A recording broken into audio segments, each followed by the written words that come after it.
Nagkana kay ano no, mga under construction ang Davao. Dahil mga bagong open at kabalo nga naa diay, di ba? Example kana murag usa na siya kanang sa baha man ano, facility. Dili ko sure, tama ba? Kani di ba mamo na kinabaha diri pag ulan? Kani nga kanto. Pero karon wala na, di ba? O kani bago na siya i-open. This year lang ha, McDonald, pansinin mo na. Padaw og kuan, asa na diya pag-asa, pag-ibig.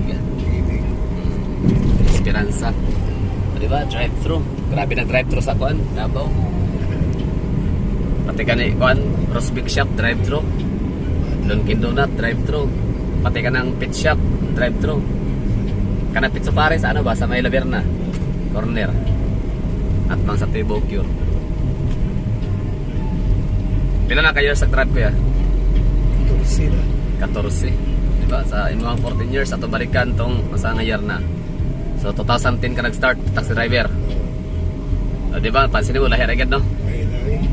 Ang saon ang ako yung pinaka na-observe gyud nako nga grabe ang transition nga mapansin gyud ako nga para saon nagkaroon na ang Davao. Kani kay kalsada ka ng mga ano ba mga street vendors.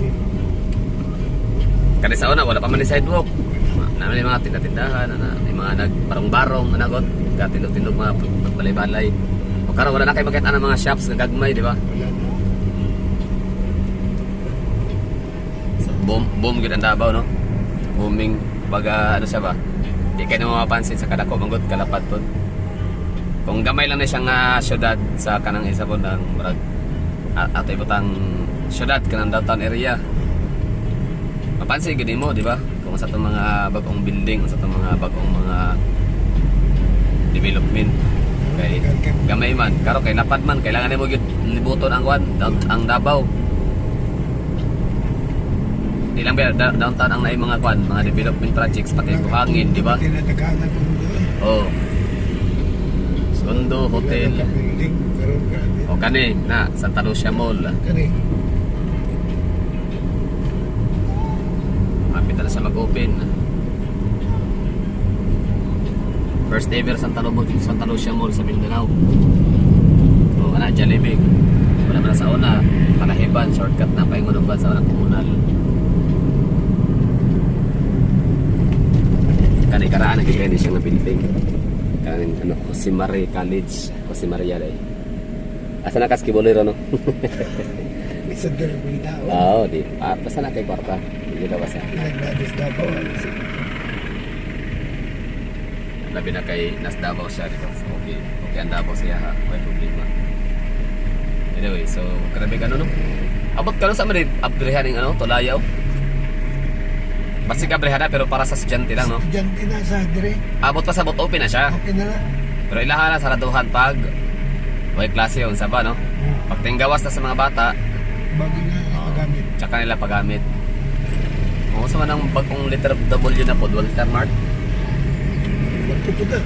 Di ba?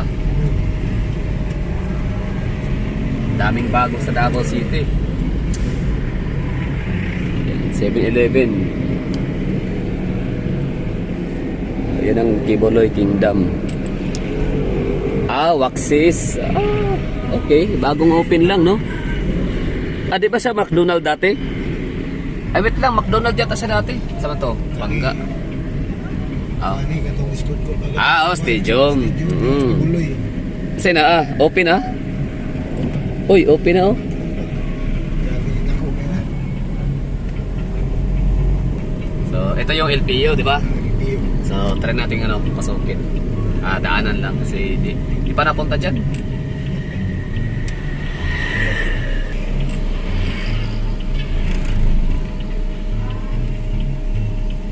Okay.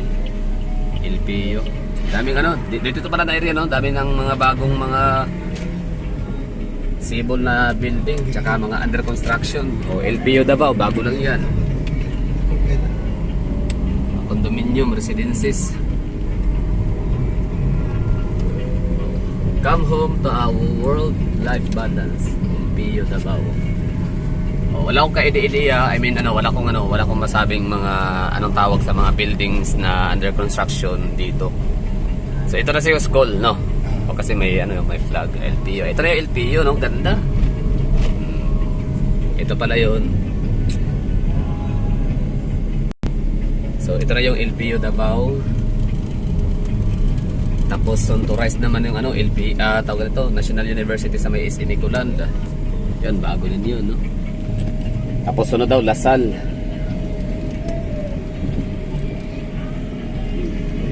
Nice. Oh, yun, no? The best students, faculty, and staff pass through this pavilion.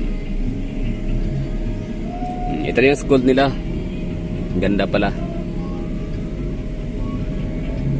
Tapos na, no? Ayos. Ayun, no? Ganda, oh. Kapila ka din ng kasalot, kaya. Sige, tapos sunod dire. Sige ra, basta hatod mga estudyante, mga maestra. O nga pala, meron pala ako kakilala ano nag-apply sa ng teacher dito. Kaso parang hindi siya tumuloy. Mura daw sahod. Hindi ko alam. Good show. Baka chismis lang yun. May masabing lang sila. Anyway, LPU. Paman siya sa una ka ng Sun City, ba? Kala. Di ba? Sunod. Oo, Sun City niya. Dire mag-drive testing, di ba? Drive test. Okay. Grabe ang Davao, di mo sila maputang eskwelahan kung wag sila makitaan nga posibleng mo asinso ilang business, di ba? Pero San City ka po na siya karon? Okay. Binog San City sa una ba niya kanang gipalit god? Kaya walay ano kayo, way na muyo, way na malit. Okay. Dati diriya, oh. Ganda. Daming ano talaga, no? Daming mga latest projects in developments, private. Anak mo gina makapadatos Pilipinas private sa Sagara. Paano ba lang? Baka pa po. Private public partnership.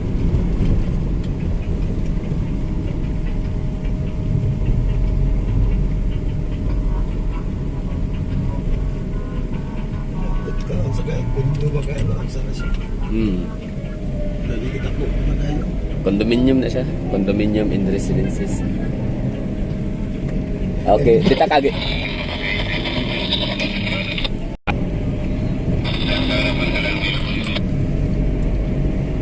LPU. So tagian ni LPU gyapon. Posible, no? Kaya para syempre kang ilang mga estudyante alangan dito mag-rent og kondo sa Claveria, layo kayo, di ba? Orlanang, so sila nagahimo. LPU gid lagi, oh. North Tower, Mindara. Mindara condominium. At bang sa RDL. Yan ang mga estudyante, oh. Cebu Land Master. Okay. So ang LPU pala is Cebu Land Master. So dito sa Davao. Sa Davao, marami ditong mga pala developer na marami. Cebu Land Master. Ano bang mga Cebu Land Master dito na project? So meron silang tatlo. Una sa may Davao Global Township. Pangalawa sa Davao Paragon by Cebu Land Master. Tapos ito, pangatlo LPU. So yun, Cebu Land Master, tatlo yung kanilang project dito sa Davao. Yan na nga ang Davao Global Township. Tapos Davao Paragon or Paragon Davao, Cebu Land Master pa rin yun. Tsaka ito LPU. Tapos ang Ayala naman ay meron din silang tatlo, no? Yung Alveo Land sa may Ashuela Cove, Ayala Business Center sa may Abreza, and sa may sa baba Ayala diri. Ang na tulo lagi, oh. Kanang sa Semirito kani kuya, sa siya na Avida.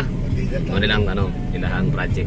So duha ka duha ka mga developer, no, ng mga negosyante ang kuan corporation ang ay daghang kuan di lang kay isa kundi tulo gyud. Si kuan, si DNCI. Yahaman ang Magallanes Residences dapit. Ya katong 4,000 residences to na gubagon sa Linog. Ya to kanang Verdon Park. Yun, no, so tinanong natin yung mga city mo kanina, daw para birthday daw yata Pastor Apollo Kibuloy. Ayan na, so yung ang tawag dyan, Santa Lucia, di ba? So dito na area pa lang, na siya, dami ng mga sumisibol, no, nagsisulputang mga developments and projects, mga businesses. So gaya nito Jollibee. Ito Santa Lucia Mall na maganda din to, no? Unique. Ibang to dito. So far parang yun na nga, tansya ko siya yung pinakaunang the one and only Santa Lucia Mall dito sa Mindanao. Tsaka pangalawa lang siguro siya sa Pilipinas. Pagkakaalam ko kasi una ko napuntahan na Santa Lucia Mall ay sa may Cainta, Rizal. So itong area na to dito, masasabi natin itong ano lang, no? Kumbaga kung meron tayong tinatawag na Lanang District, meron tayong tinatawag na Downtown District, meron tayong tinatawag na Bahada District, Buhangin District. Dito naman ay Communal District, no? So within dito lang sa may area ng Communal, ang dami ng mga mga high-rise buildings in mga development projects. Yun ang LPU. O LPU Davao by LPU by Cebu Landmaster. Parang yan, Miranda Tower. O Ranada Island, basta LPU, doon na area. Dinaanan rin kanina, di ba? Tapos yun na nga, itong Waxis. Ano yan pagkakaano ko, McDonald's yan. Ay, ibig sabihin, para di ba ang McDonald's ay na siya, parang franchise siya ni Pastor Apollo Kibuloy, pero parang ginawang Waxis na siya. So kung ang Buhangin District ay pag-receive din siya na district, maraming mga businesses and establishments. So same din dito sa Communal. So dati ang Communal wala naman talagang dito. Alam niyo ba kung pag sinabing Communal, barangay Communal nung araw, siya tapunan ng mga patay, mga salvage area, basta gano'n, parang tapunan ng mga patay ang barangay Communal. Pero ngayon ito na tahanan na siya ng mga magagandang mga subdivision sa likod nito, no? Mataas mga high-end subdivision diyan sa likod nito, sa may likod itong Santa Lucia Mall subdivision, LPU na mga condominium. I don't know kung merong hotel dyan. So sa mga nakakalam dyan ng mga taga-Davao, let me know in the comment box. Tapos syempre LPU, sikat ang Lyceum of the Philippines University. Tapos eto, bagong the largest stadium, indoor stadium ni Pastor Apollo Kibuloy. Largest indoor stadium na yan sa buong mundo with maximum capacity of seating capacity of 75,000 pesos. So di hamak na mas malaki siya, nalagpasan niya, nasarpas niya ang laki ni Philippine Arena na pagmamay-ari naman ng INC or Iglesia ni Cristo. Tapos yun, doon sa unahan natin kanina, nadaanan natin yung McDonald's, diba, na drive-thru. Maraming mga developments dito sa Communal area. Barangay Communal pa lang siya, no? So pwede siya tawaging Barangay Communal District. Sa tingin nyo, no? So baka mayroon kayong maidadagdag dyan ng mga napag-usapan natin. Aba mga meron dito sa Barangay Communal area na mga bago lang, bagong sibol, bagong sibol, no? Bagong tayo. So let me know in the comment box.